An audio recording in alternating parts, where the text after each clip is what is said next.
Welcome to Chillin' 101. We hope this video helps.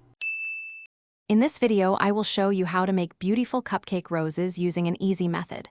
First, ensure your cupcakes are completely baked and cooled. Next, prepare a batch of your favorite buttercream frosting. It should be smooth and pipeable.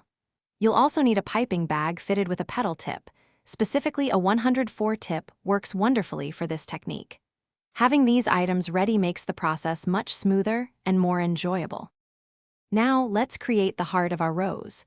Hold your piping bag straight up at a 90-degree angle directly over the center of your cupcake. Apply gentle, consistent pressure to pipe a small, firm mound of frosting. This central mound is crucial. It acts as the foundation for all your subsequent petals, giving your rose height and structure. Don't worry if it's not perfectly round, as it will be covered. With your center established, it's time to form the petals. Position your petal tip so the wider end is touching the cupcake and the narrower end points upwards.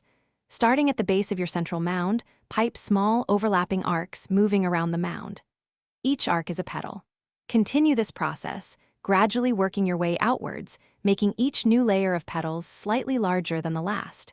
This creates a natural, blooming effect. Keep piping those lovely petals, circling outwards until the entire top of your cupcake is beautifully covered. Feel free to adjust the pressure on your piping bag slightly to create petals of varying sizes, adding to the realistic look of your rose. Once you're satisfied with the fullness, gently release pressure and lift the bag.